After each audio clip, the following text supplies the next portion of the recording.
اسرائیلی جاسوسوں کی شامت آ گئی۔ ایران نے 4 اسرائیلی جاسوسوں کو پھانسی دی تو ترکیہ نے بھی 33 اسرائیلی جاسوس پکڑ لیے۔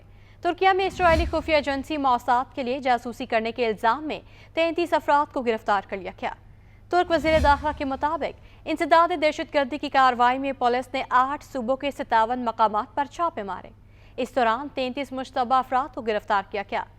ترک وزیر داخلہ کا کہنا ہے کہ مزید 13 مشتبہ افراد کی تلاش جاری ہے۔ گرفتار افراد ترکیہ میں رہائش پذیر غیر ملکیوں کی شناخت کر کے ان کو اغوا و قتل کے منصوبے پر کام کر رہے تھے۔ ترک وزیر داخلہ کا کہنا ہے کہ ترکیہ اپنی سرزمین پر ایسی کسی سرگرمی کی اجازت نہیں دے گا جو قومی اتحاد اور سلامتی کے لیے نقصان دہ ہوں۔ ان کا کہنا تھا کہ کارروائی کے دوران بھاری تعداد میں غیر ملکی کرنسی اور اسلحے سمیت جاسوسی کے آلات بھی برآمد کیے گئے۔ خیال رہے کہ ترکیہ اسرائیل کو بیرون ملک کسی بھی حماس رہنما پر حملہ کرنے پر سنگین نتائج سے پہلے ہی خبردار کر چکا ہے۔ گزشتہ دنوں قطر سے واپسی پر صحافیوں سے گفتگو کرتے ہوئے ترک صدر نے خبردار کیا تھا کہ اگر اسرائیل نے ترکیہ میں حماس کے ارکان کو نشانہ بنانے کی کوشش کی تو اسے بھاری قیمت چکانا پڑے گی۔ خیال رہے کہ گزشتہ دنوں ایران نے بھی ایک خاتون سمیت 4 اسرائیلی جاسوسوں کو پھانسی دی تھی۔ ایران نے 4 افراد کو اسرائیلی خفیہ ایجنسی موساد کے لیے جاسوسی کے الزام میں سزائے موت سنائی تھی۔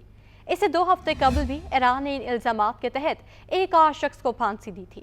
ایران کے شمال مغربی صوبے مغربی آذربائیجان کو عدلیہ کی ویب سائٹ میزان آن لائن کے مطابق صہیونی حکومت سے منسلک جاسوس گروپ کے 4 افراد کو پھانسی دے دی گئی تھی۔ ان میں 3 مرد وفا ہناری، ارم عمری اور حمان پراسو اور نسیم نمازی نام یہ خاتون شامل تھیں۔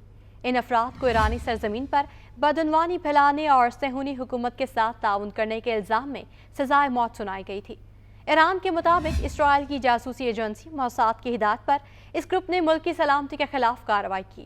24 اکتوبر کو ایران میں صہیونی حکومت سے وابستہ عناصر کو گرفتار کیا گیا تھا، جن میں 4 عناصر کی قانونی کارروائی مکمل ہونے پر پھانسی دی گئی، جبکہ دیگر مجرموں کو ان کے جرائم پر 10 سال قید کی سزا سنائی گئی تھی۔ ان افراد پر الزام تھا کہ انہوں نے بہرحال صہیونی عناصر اور موساد کے ایجنٹوں سے پیسے بھی وصول کیے تھے۔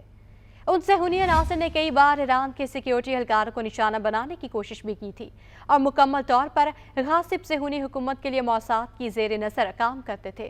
16 دسمبر کو بھی ایران کے جنوب مشرقی صوبے سیستان بلوچستان میں ایک اور شخص کو موساد کے لیے کام کرنے پر پھانسی دے دی گئی تھی۔ غزہ جنگ کی وجہ سے اسرائیل کے خلاف ایران کا موقف مزید سخت ہو گیا ہے۔ اس کے ساتھ ہی اسرائیل ایران پر غزہ کی پٹی میں حماس، لبنان میں حزب اللہ اور یمن میں نصر اللہ کے اسلامی شدت پسند گروپوں کو چلانے اور ان کی حمایت کا الزام لگاتا رہا ہے۔